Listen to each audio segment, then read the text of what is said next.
Next topic हमारा Ohm's law. Ohm's law जल्दी जल्दी फटाफट हम लोग डिस्कस कर लेते हैं।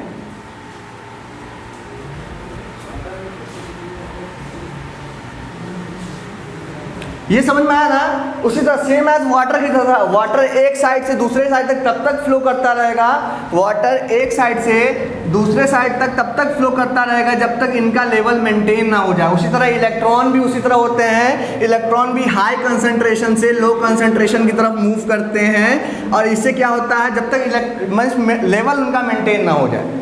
ठीक है, और क्यों होता है ऐसा? Due to electric pressure difference की वजह से, और इसी को हम लोग क्या कहते हैं? इलेक्ट्रिक पोटेंशियल डिफरेंस कहते हैं। बात समझ में आ रही है? खैर, अगर उसको भी दिखाना है तो V इज इक्वल टू हम लोग भी उसको W/QE से डिनोट करते हैं। बात समझ में आ रही है? अगर हम लोग इससे भी थोड़ा सरल भाषा लें, थोड़ा इजी लैंग्वेज लें, तो ध्यान देना, हमने कोई 2 पॉइंट ले लिया A और B। ठीक है, आपके बुक में लिखा होगा A और B। कोई चार्ज को हम लोग B से A तक लाने में जितना वर्क डन होता है, कोई चार्ज को हम लोग B से A तक लाने में जितना वर्क डन होगा, उसी को हम लोग क्या कहेंगे? इलेक्ट्रिक पोटेंशियल डिफरेंस कहेंगे। बात समझ में आई? अगला टॉपिक है हमारा ओम्स लॉ। कोई कंफ्यूजन हो तो आप लोग कमेंट्स में जरूर लिखना कि सर हाँ हमें यहाँ कंफ्यूजन है। ठीक है, फिर आप लोग को इस कंफ्यूजन का हम लोग नेक्स्ट वीडियो में डिस्कशन करेंगे, और जरूर करेंगे, बस आप लोग का सपोर्ट मिलता रहे। नेक्स्ट टॉपिक है हमारा ओम्स लॉ।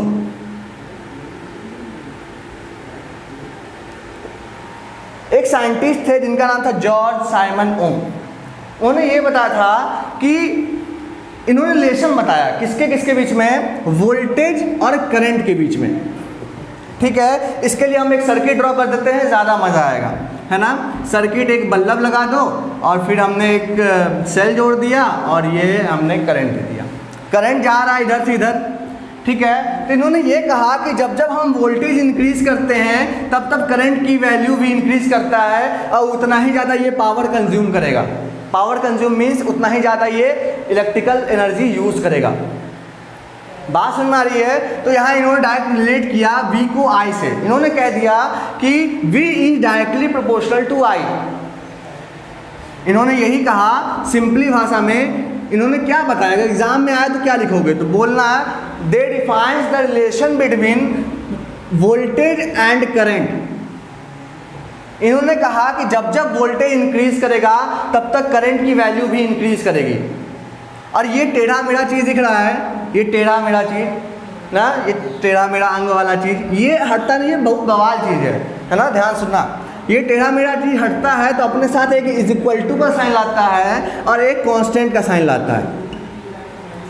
ठीक है, याद रखना इस चीज़ को। जब भी तुमको ये टेढ़ा मेढ़ा चीज़ दिखे ना, तो इसको हम लोग एक इज इक्वल टू के साथ हटाएंगे और एक कांस्टेंट लगा देंगे। कोई भी constant, A B C D कुछ भी लगा दो, कोई दिक्कत नहीं है।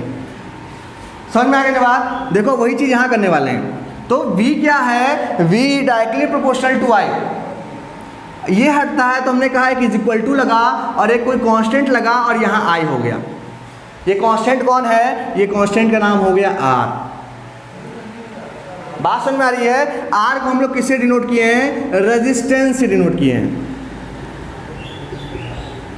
रेजिस्टेंस से डिनोट किए हैं। ये रेजिस्टेंस का मतलब होता क्या है? रेजिस्ट करना। रेजिस्ट किसको करेगा? करंट को करेगा। ये क्या है? Resistance is the property of conductor.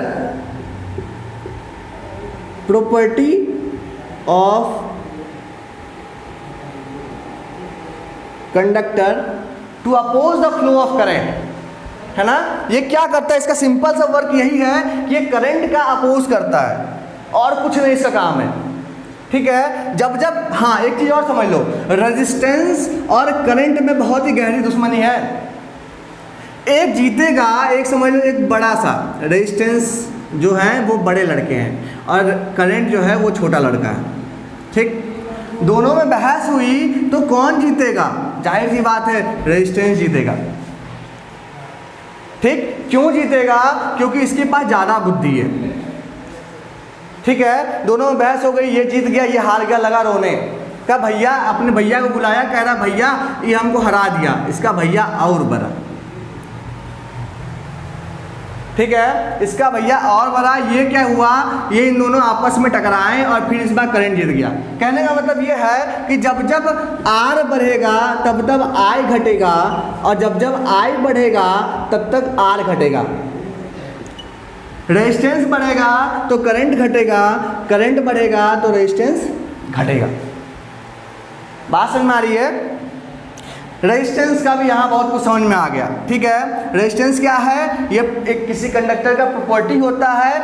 क्या प्रॉपर्टी होता है, करंट के फ्लो को अपोज करता है, ठीक है, करंट के फ्लो को अपोज करता है। और इसकी यूनिट बच्चा क्या होती है, इसकी यूनिट होती है ओम। ओम नमः शिवाय वाला ओम नहीं, ओम, ठीक है।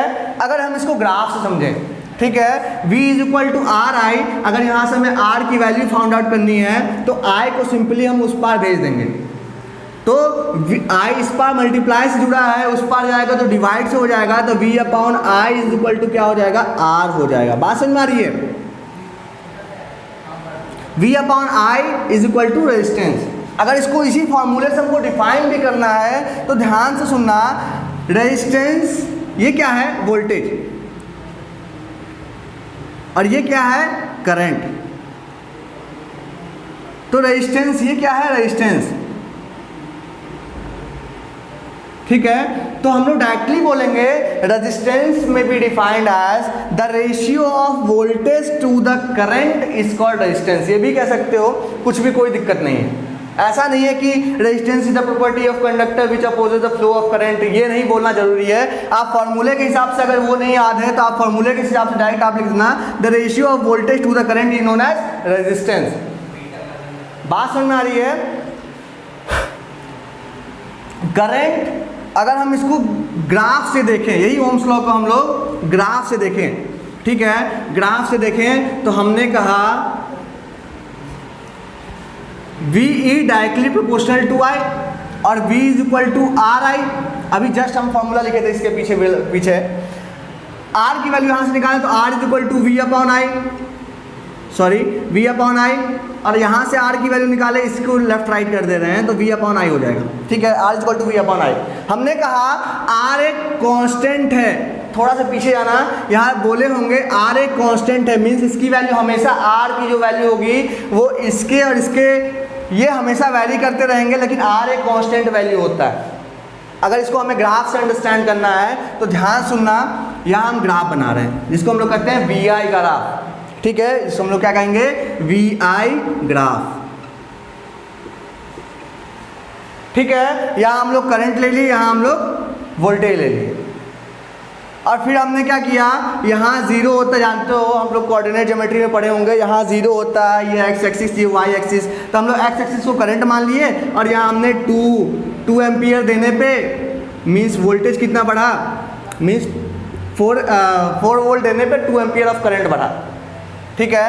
हमने क्या किया, फिर 8 वोल्ट देने पे 4 एम्पियर ऑफ करंट बढ़ा,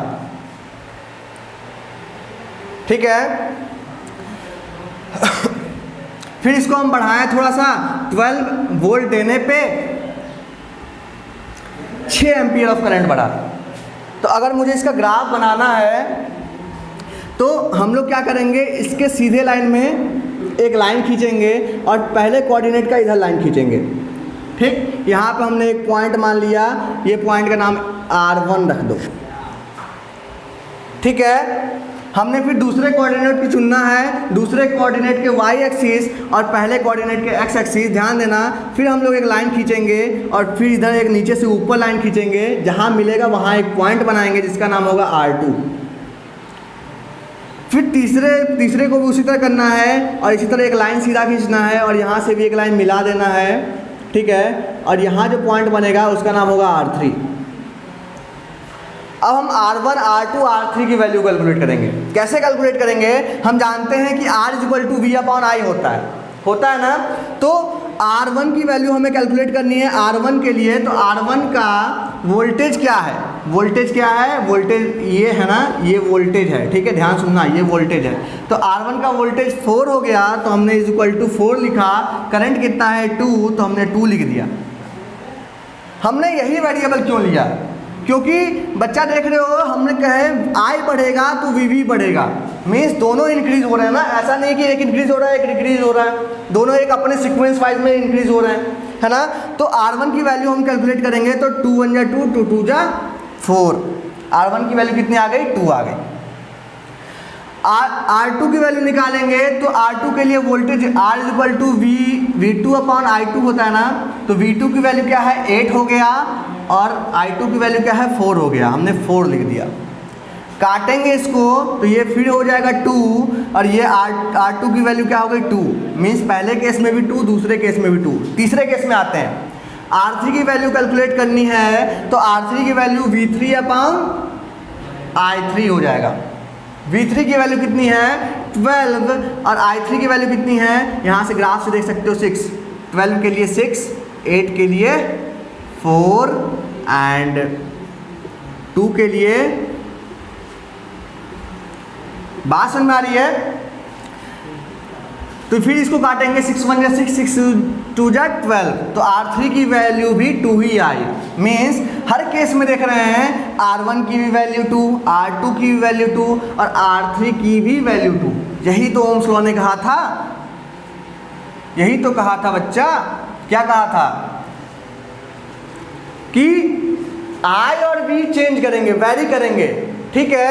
I और V जो हैं वो वैरी करेंगे, R कांस्टेंट होगा, ठीक है। तो इसमें हम देखें R1 की वैल्यू 2, R2 की भी वैल्यू 2 और R3 की भी वैल्यू 2। अगर कोई पूछे ग्राफिकल मेथड से ओम्स लॉ का कैसे वेरिफिकेशन होगा, तो डायरेक्ट ये ग्राफ बनाना, एक एक चीज़ उठाना इसमें से और V और I की वैल्यू पुट करते करते R1 R2 R3 की वैल्यू निकालते चलना। बात समझ में आ रही है। अब थोड़ा सा हम लोग रिलेशन समझते हैं, थोड़ा सा हम लोग हमने कहा अभी जस्ट थोड़ी से पीछे करके वीडियो देखोगे तो हमने कहा इन दोनों में करंट और रेजिस्टेंस में बहुत कट्टर दुश्मनी है। हमने कहा जब जब I बढ़ेगा तब तब R घटेगा और जब जब R बढ़ेगा तब तब I घटेगा। इसके पीछे भी बहुत बड़ी कहानी है ना, सस्पेंस में रहो तुम लोग, बाद में बताएंगे।